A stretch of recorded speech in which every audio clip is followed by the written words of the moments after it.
एक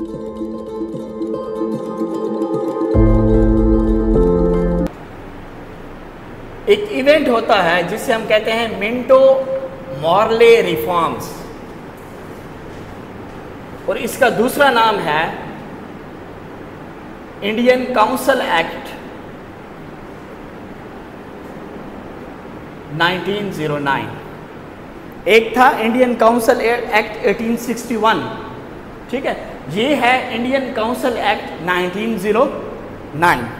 अच्छा, अब इसमें आप देखें कि एक तो लॉर्ड मिंटो होता है वायसराय, एक है John Morley.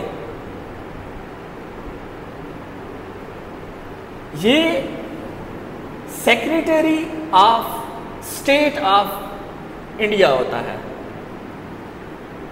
Of Indian government. जो 1861 के अंदर एक्ट होता है उसके अंदर ये कुछ चेंजेस लाते हैं, और सबसे पहला चेंज ये है कि Muslims were given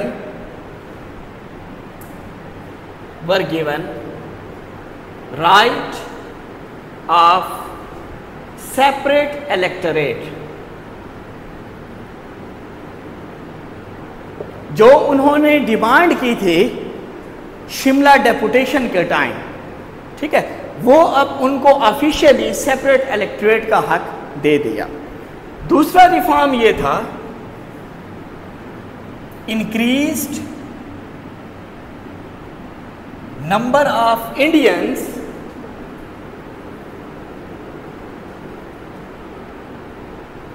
to the government. 16 से 60 मेंबर्स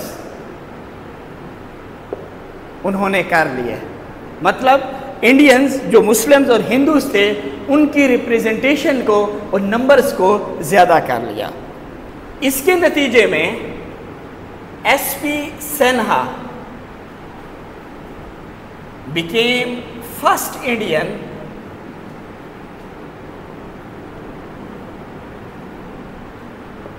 टू जॉइन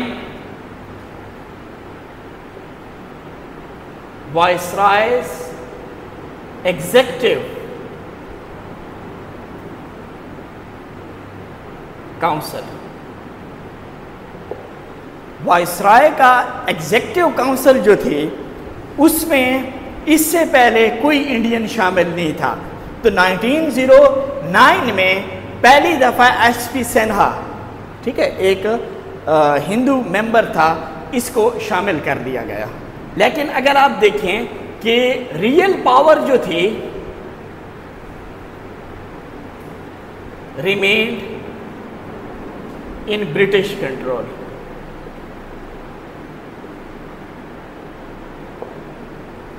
ठीक है, इंडियंस मेंबर्स को इंक्रीज किया, लेकिन अभी तक जो की पावर्स के ऊपर, की पोस्ट्स के ऊपर जो बैठे हुए हैं वो ब्रिटिशर्स हैं।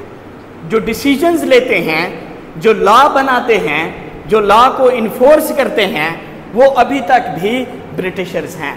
गो उनको कुछ राइट्स दिए, लेकिन इसका फिर एक ये हुआ कि communal politics started in India. जब मुस्लिम्स को सेपरेट इलेक्टोरेट का राइट दिया गया तो अब इसके खिलाफ हिंदूज खड़े हो गए कि all India Congress was the sole representative of all Indians. ये आप लोगों ने एक डिवीजन कर दी है, ठीक है, ऑल इंडिया कांग्रेस को कमज़ोर कर दिया है और इंडियंस को आपने एक तरीके से कमज़ोर कर दिया है, क्योंकि अब जो मुस्लिम्स हैं वो एक दूसरे पोल पे खड़े हो गए और हिंदूज एक अलग पोल पे खड़े हो गए। समझ आ गई? तो कम्युनल पॉलिटिक्स जो है इस मिंटो मॉर्ले रिफॉर्म्स 1909 के तहत वो शुरू हुई। मज़ीद मुस्लिम्स और हिंदूज के दरमियान सेपरेशन जो है वो क्या हुई, ज़्यादा हुई। इस चीज़ को काउंटर करने के लिए एक लखनऊ पैक्ट हुआ 1916। अब जब मुस्लिम्स और हिंदूज के दरमियान सेपरेशन बहुत ज़्यादा हो गई तो कायद-ए-आज़म ने एफर्ट की कि हम किसी तरीके से कांग्रेस और मुस्लिम लीग को एक पेज के ऊपर ले आएंगे अगेंस्ट ब्रिटिशर्स। तो लखनऊ पैक्ट एक जॉइंट सेशन था,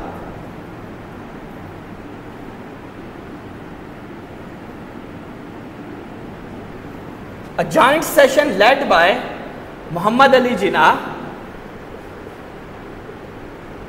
from Muslim League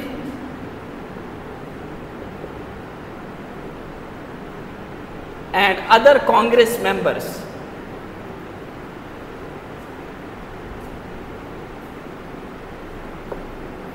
ठीक है,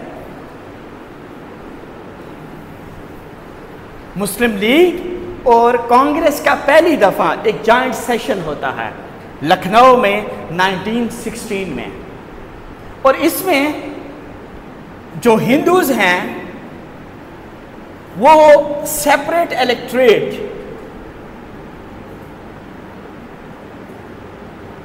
मुस्लिम्स के लिए जो 1909 में राइट दिए गए थे और उसको वो एक्सेप्ट नहीं कर रहे थे, यहाँ पर उन्होंने सेपरेट इलेक्टोरेट पहली दफ़ा कांग्रेस ने एक्सेप्ट किया, क्योंकि अब इनकी कोशिश थी कि हम किसी ऐसे डिफरेंसेस के बावजूद किसी ऐसे प्लेटफॉर्म पे खड़े हो सकें कि हम मिलके ब्रिटिशर्स को रेजिस्ट कर सकें।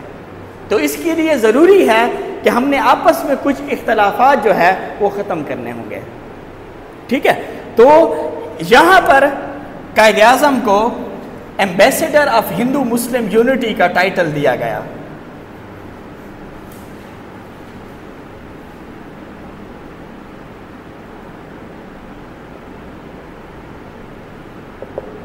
ये टाइटल दिया गया एक इंडियन ने, सेरोनेजी नैडो।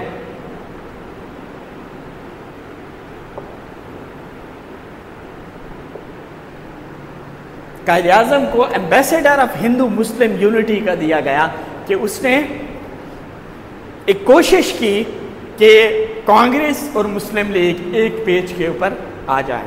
ठीक है, और यहाँ पर आपको ये भी नज़र आएगा, इसलिए उसको एम्बेसडर कहा गया कि he was the part of Muslim league and still he was the part of the Congress.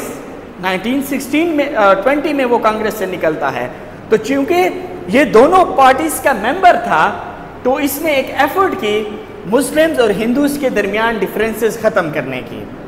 अब ये वो पीरियड था, देखिए 1914 के अंदर क्या होता है, वर्ल्ड वार शुरू होती है। ठीक है, अब वर्ल्ड वार शुरू है तो उसके अंदर जो ब्रिटिशर्स हैं वो डायरेक्टली वार के अंदर, वॉर ऑफ यूरोप है तो वो इन्वॉल्व हैं।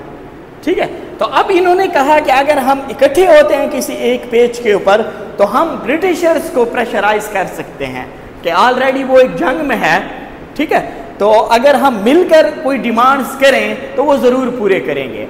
और दूसरी बात यह है कि ब्रिटिशर्स को यहाँ इंडियन से आर्मी की ज़रूरत थी, ज़्यादा से ज़्यादा बंदे अगर इंडियंस उनके हक में वहाँ पर लड़ते, ठीक है, तो ये भी उसको फेवर कर रहे थे। उनके अंदर भी कुछ फ्लेक्सिबिलिटी आ चुकी थी ब्रिटिशर्स को, क्योंकि उनको सोल्जर्स ज़रूरत थे।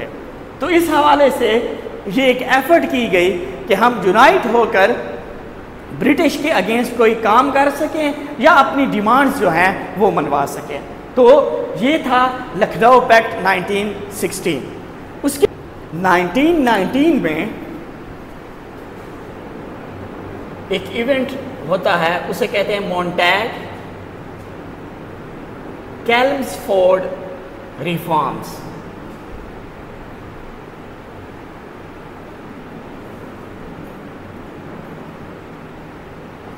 के अंदर इसको इंडियन काउंसिल एक्ट 1919 भी कहा जाता है। ठीक है, जो एक्ट 1861 में आया, 1909 में उसके अंदर उन्होंने रिफॉर्म्स किए और फिर 1919 के अंदर उन्होंने रिफॉर्म्स किए। चूंकि ये मॉन्टैग और कैल्म्सफोर्ड, ठीक है, ये दो मिनिस्टर्स थे, ये वायसराय था और ये गवर्नर जनरल था, तो इन्होंने मिलके ये रिफॉर्म्स किए, तो इन्हें हम मॉन्टेग कैल्मफोर्ड रिफॉर्म्स भी कहते हैं। इन्होंने डियार्की का सिस्टम इंट्रोड्यूस किया।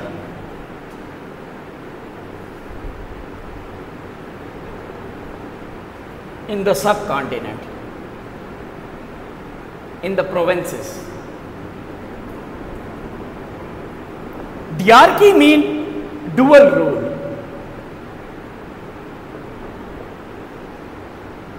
डियार्की मीन डुअल रूल।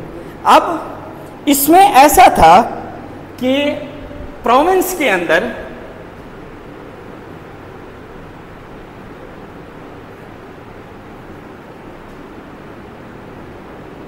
इंडियंस की गवर्नमेंट और ब्रिटिश की गवर्नमेंट,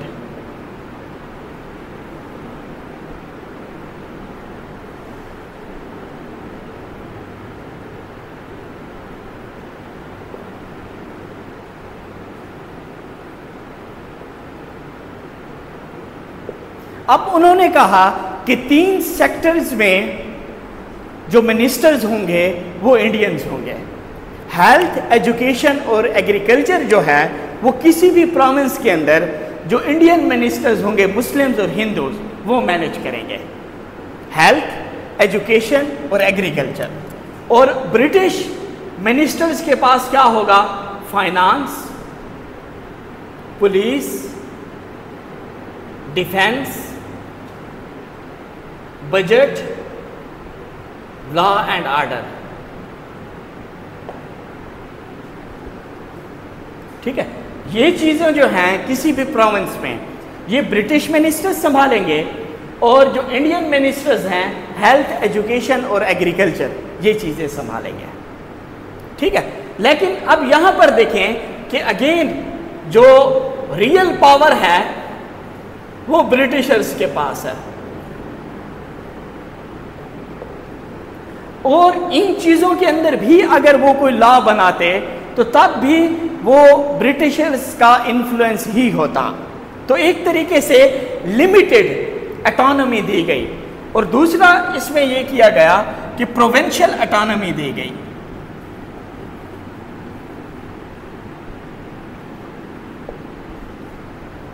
मैंने आपको बताया वायसराय जो था वो पूरा सब कॉन्टिनेंट को डील करता था, और डिफरेंट प्रोविंसेस को गवर्नर जनरल्स डील करते थे।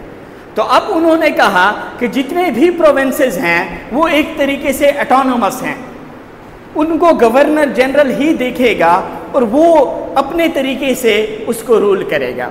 तो 1909 एक्ट में फेडरल ऑटोनॉमी से प्रोविंशियल ऑटोनॉमी के अंदर उन्होंने चेंज कर दिया, प्रोविंसेस को ज़्यादा पावर्स दे दी। और इसमें पहली दफ़ा इन्होंने हाई कमिश्नर लंदन से इंट्रोड्यूस कराया।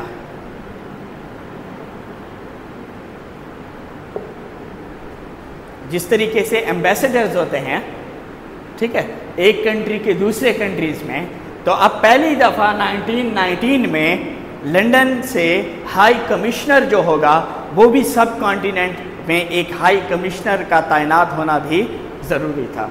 तो ये भी इन्होंने एक रिफॉर्म किया। यहाँ पर इन्होंने 2 हाउसेस भी इंट्रोड्यूस किए, अपर एंड लोअर हाउस। जैसे हम यहाँ देखते हैं कि एक हमारे पास नेशनल असेंबली है और एक सेनेट है, ठीक है। तो नेशनल असेंबली को लोअर हाउस कहा जाता है और सेनेट को अपर हाउस कहा जाता है। तो इन्होंने भी ये स्टार्ट में इन्होंने ये सिस्टम दिया था कि लॉ पहले जो होगा लोअर हाउस से अप्रूव होगा और फर्दर अप्रूवल के लिए वो सेनेट के पास जाएगा फाइनल अप्रूवल के लिए। तो 2 हाउसेस भी इन्होंने ये किए। अच्छा, ये जितने भी चीज़ें थी उसको मुस्लिम लीग और कांग्रेस ने एक्सेप्ट नहीं किया। 1919 के अंदर जितने भी चेंजेस लाई गई थी मुस्लिम लीग और कांग्रेस ने उनका बायकॉट किया और उनको एक्सेप्ट नहीं लिया, क्योंकि यहाँ पर ब्रिटिश के पास वीटो पावर थी। जितने भी ऊपर इंडियंस को उन्होंने पावर दी और फिर कहा कि ब्रिटिशर्स के पास एक वीटो पावर होगी। इट मीन्स कि किसी भी इंडियन मिनिस्टर के लॉ को, किसी भी एक्ट को ब्रिटिशर्स जो हैं वो डिसओन कर सकते हैं। तो जब ब्रिटिशर्स के पास वीटो पावर थी तो फिर मुस्लिम्स के जो इख्तियारात थे वो मज़ीद कम हो गए। इसलिए मुस्लिम लीग और कांग्रेस ने मिंटो मार्लो रिफॉर्म्स या इंडियन काउंसिल एक्ट 1919 की मुखालफत की।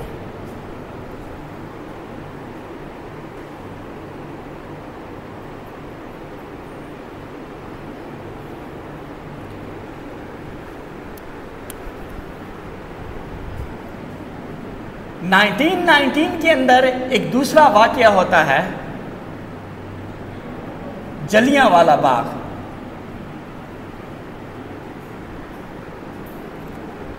ठीक है, इसमें जो कुछ इंडियंस थे वो प्रोटेस्ट कर रहे थे ब्रिटिशर्स के खिलाफ। अमृतसर में, ये एक इलाका है अमृतसर, और वहां पर जनरल डायर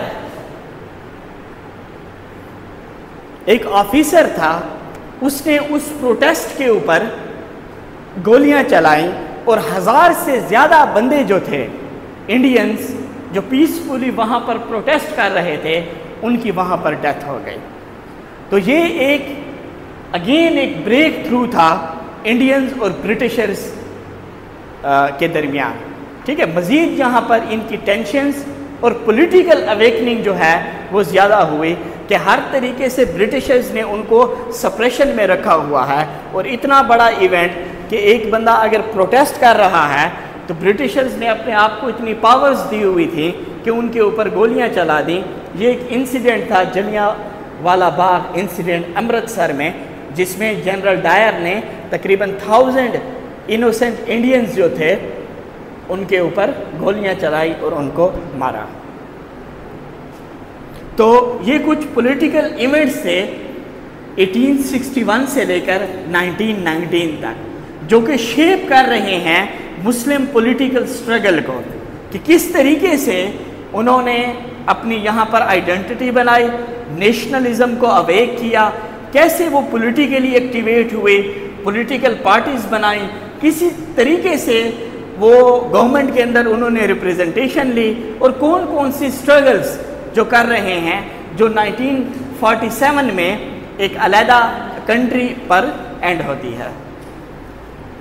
जहाँ तक अगर आपको कोई क्वेश्चन है, कोई कन्फ्यूजन है तो बताएं।